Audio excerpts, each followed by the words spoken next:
పగలంతా శాంతస్వరూపిణిగా పూజలందుకునే మధురై మీనాక్షి చీకటి పడగానే సంహారం మొదలుపెట్టేది. పరిష్కారం లేని సమస్య అని పాండ్యరాజు నగర ప్రజలు నిర్ధారించుకున్న సమయంలో అక్కడ అడుగుపెట్టారు ఆదిశంకరాచార్యులు. శక్తిపీఠాల్లో మధుర మీనాక్షి ఆలయ పీఠం ముఖ్యమైంది. మీనాల్లాంటి అందమైన విశాల నేత్రాలతో ఒకే ఒక మరకత శిలతో అమ్మవారి విగ్రహం చెక్కి ఉంటుంది. ఆకుపచ్చ నీలం కలగలిపిన మరకతమణి శరీర కాంతి అమ్మ ప్రత్యేకత. మధురను పాలించే పాండ్యరాజులంతా మీనాక్షిని ఆడపడుచుగా కులదేవతగా ఆరాధిస్తారు. దేవి భాగవత పురాణంలో మణిద్వీప వర్ణనల ఆ ఆలయాన్ని పాండ్యరాజులు రూపొందించారు. చతుష్షష్ఠి కళానిలయమైన మీనాక్షి రాత్రి వేళల్లో ప్రాణహింసకు పాల్పడేది. ఆమెను శాంతింపచేయటానికి దేశం మొత్తం మీద వేద పండితులు ఋత్విక్కులను పిలిచిన పాండురాజులు యజ్ఞాలు యాగాలు పూజలు జపహోమాలు అన్నీ చేయించారు. కాని ఆ పూజలు చేసిన వారినే కబళింపచేసేది అమ్మవారు. చేసేదేం లేక నిస్సహాయంగా ఉండిపోయిన పాండ్యరాజులు సూర్యాస్తమయం అయ్యాక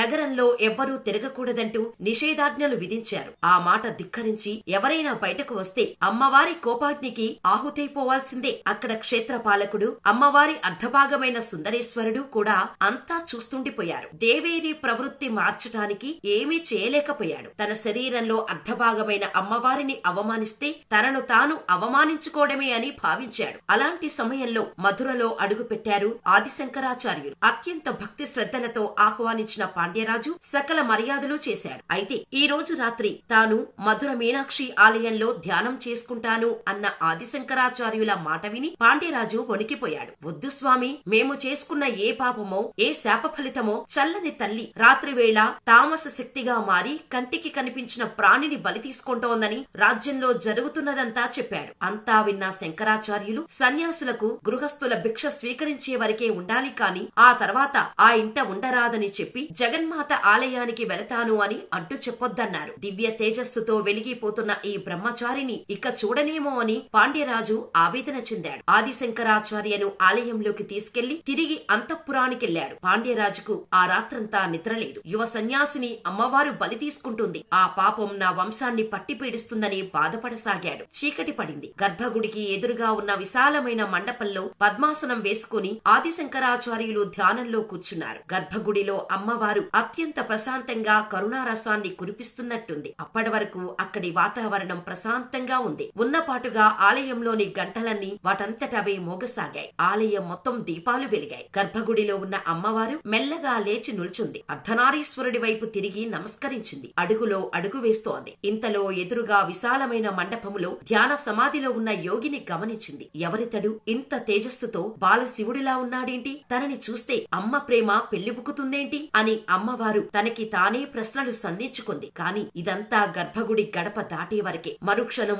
ఓ నీడలాంటి రూపం ఆమెను ఆవహించింది. సాత్విక రూపం పోయి మహాకాళి స్వరూపంగా మారిపోయింది. అప్పుడే కళ్లు తెరిచిన ఆదిశంకరాచార్యులు అమ్మవారిని కళ్లారా చూశారు. తల్లి ఎంత అందవిహీనంగా ఉన్నా పిల్లలకు అందంగానే కనపడుతుందన్నట్టు ఆదిశంకరాచార్యులు అమ్మవారిని చూసి మాతృమూర్తిగా భావించి స్తుతిండం మొదలుపెట్టారు. ఆదిశంకరాచార్యులకు కబళించేందుకు అడుగులు ముందుకేస్తూ వస్తున్న మీనాక్షి ఆ శ్లోకం విని చటుక్కున ఆగిపోయింది. మీనాక్షి కొలువైన క్షేత్రం ఎంత అద్భుతమైనదో శ్లోకం రూపంలో చెప్పాడు. అప్పుడు ఆలోచనలో పడిన అమ్మవారు ఎదురుగా ఉన్న ఆదిశంకరాచార్యులను నువ్వు ఎవరు? నేను సంహారం చేపట్టే సమయంలో ఇక్కడేం చేస్తున్నావు? అడ్డు తొలుగు అంది. నువ్వు నాకు ఆహారం అవ్వాల్సింది కాని నీ వాక్కు విని ఆగిపోయానని చెప్పింది మీనాక్షి అమ్మవారు. అమ్మవారికి సాష్టాంగ దండ ప్రణామం చేసిన ఆదిశంకరాచార్యులు అంబా శాంభవి చంద్రమౌళి రబల అంటూ స్తుతించారు. కరిగిపోయిన ఆ తల్లి ఏ వరం కావాలో కోరుకో అంది. అమ్మా, నాతో పాచికలాడతావా అని పసిపిల్లాడు అడిగినట్టుగా అడిగాడు బాలశంకరుడు. తప్పక ఆడతాను నాయనా,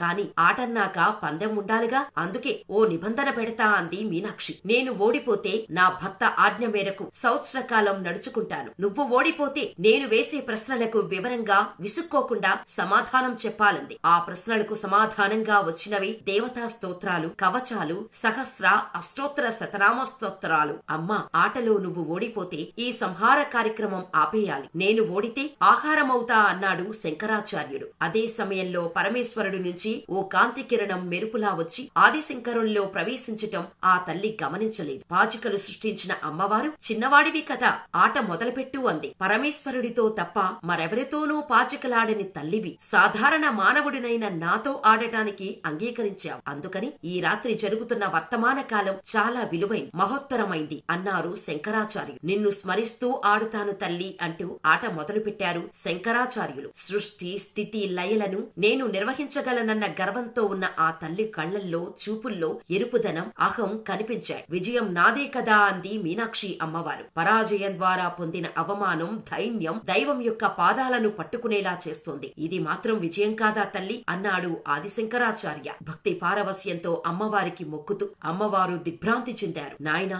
నీ ప్రతి అక్షరం ఒక కవిత్వమై, ఆ ప్రతి కవితా స్తోత్రమై, ఆ స్తోత్రం ప్రతిదీ శృతి సమ్మతమై వేదమై వేదవాణి అయి అలరారుగాక అని దీవించింది. ఆట పూర్తయ్యే వరకు గర్భగుడిలోనే ఉంటానని చెప్పి వెనక్కి వెళ్లి తన స్థానంలో కూర్చుంది మధుర మీనాక్షి. ఆ క్షణం ఆమె శాంత స్వరూపిణిగా మారి ఈ యోగిని ఓడించకూడదని అమ్మలా ఆలోచించింది. ఆదిశంకరాచార్యులు తొలి విజయం ఇదే. సంహారానికి వెళుతున్న అమ్మవారిని వెనక్కు పంపించి మళ్లీ శాంత స్వరూపిణిగా మార్చారు. వరుస శ్లోకాలు చెబుతూ అమ్మను స్తుతిస్తూ ఆట తెల్లవారే వరకు సాగింది. అప్పటికే తేరుకున్న మధుర మీనాక్షి కాసేపట్లో సూర్యుడి వచ్చేస్తాడు, తాను ఓడిపోతే సంహారం ఆపేయాలంటూ ఆట మీద దృష్టి కేంద్రీకరించింది మీనాక్షి. అమ్మవారి కుండలిని యోగ శ్లోకాలు సహస్రనామ స్తోత్రం చదువుతూ పాచికలు కదిపారు. దూరంగా శివభక్తుల రాక నమక చమకాలు అమ్మవారి సుప్రభాత గానాలు ప్రారంభమయ్యాయి. నాయనా, చివరి పందెం నాది. నా పావులన్నీ మధ్యగడిలోకొచ్చాయి. నేను గెలిచాను అంది అమ్మవారు. నీ చేతిలో ఓటమి కంటే నీ బిడ్డకు కావాల్సింది ఏముందన్న శంకరాచార్యులు ఆటవైపు ఒక్కసారి తేరిపారి చూడమ్మా.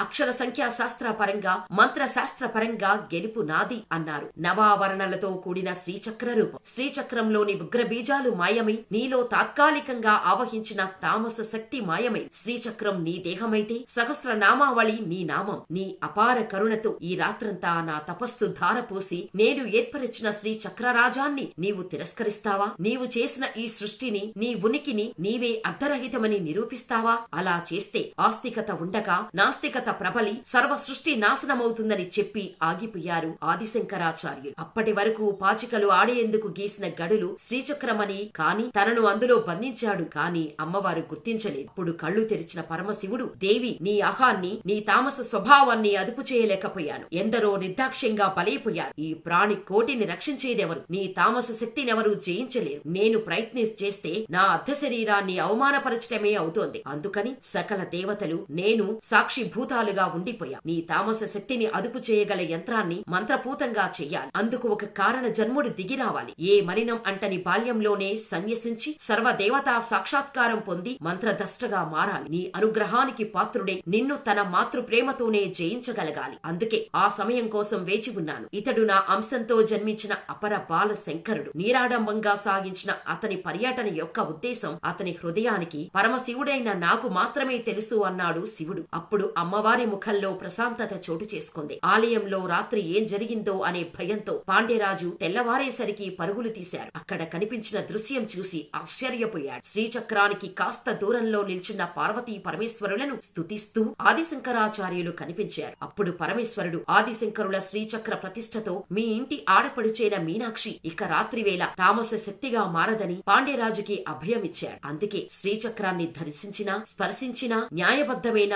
యోగ్యమైన అర్హతున్న వారికి సర్వ కోరికలు నెరవేరుతాయంటారు. ఆదిశంకరులు చిత్రించి ప్రాణ ప్రతిష్ఠ చేసిన శ్రీచక్రం మధుర మీనాక్షి ఆలయంలో భూమిలోకి వెళ్లి ప్రతిష్ఠితమైపోయింది. అందుకే ఆ ప్రాంగణంలో మోకరిల్లిన ఏదో దివ్యశక్తి ఆవహించినట్టే ఉంటుందంటారు భక్తులు.